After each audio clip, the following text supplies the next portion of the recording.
क्या भारत जोड़ो यात्रा से बीजेपी को नुकसान हुआ? क्या बीजेपी के नैरेटिव को बदल पाएगी कांग्रेस?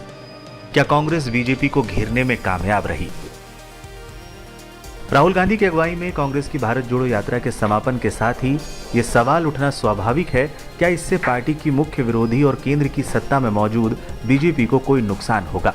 क्या इससे बीजेपी के बनाए हुए हिंदुत्व और उग्र राष्ट्रवाद के नैरेटिव कमजोर हुए हैं?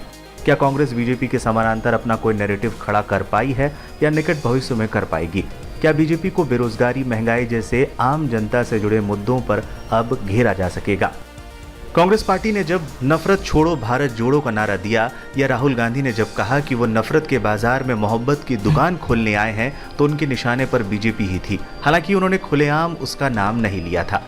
पर्यवेक्षकों का कहना है कि कांग्रेस पार्टी इस यात्रा के जरिए ये कहना चाहती है कि बीजेपी ने जिस तरह हिंदू मुस्लिम की राजनीति की और पूरे देश में एक खास समुदाय के प्रति नफरत या विद्वेष की भावना है, उसे वो खत्म करना चाहती है।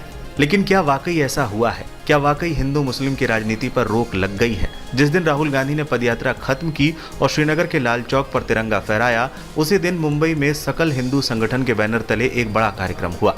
उस कार्यक्रम में खुलेआम अपील की गई कि मुसलमानों का सामाजिक आर्थिक बॉयकॉट किया जाए और हिंदू उनकी दुकानों से सामान ना खरीदे। ये अपील करने वालों के खिलाफ अब तक कोई कार्रवाई नहीं की गई है। तो क्या कांग्रेस बीजेपी के नैरेटिव के समानांतर अपना कोई नैरेटिव बना पाई है? इसका कोई लक्षण तो नहीं दिखता है। कांग्रेस पार्टी हिंदुत्व के समानांतर कोई नई चीज लेकर नहीं आई है। इसके उलट सच तो ये है कि उसने सॉफ्ट हिंदुत्व को चलाने की कोशिश की।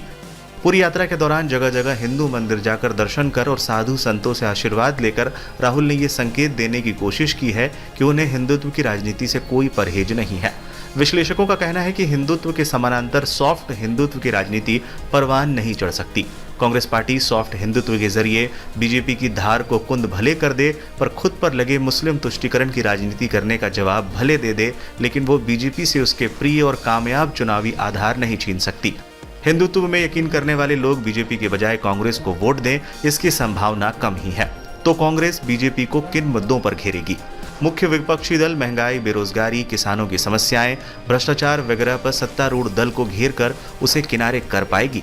राहुल गांधी ने जगह जगह इन मुद्दों को उठाया। उन्होंने पेट्रोल, डीजल और रसोई गैस की कीमतों को मुद्दा बनाया और 2014 के लोकसभा चुनाव की पहले की स्थिति से आज की स्थिति की तुलना की। ये ऐसे मुद्दे हैं जिन पर किसी भी सरकार से सवाल पूछे जाने चाहिए और विपक्ष का यही काम भी है। राहुल गांधी इन सवालों के जरिए बीजेपी को बैकफुट पर धकेलने में कामयाब हुए भी हैं।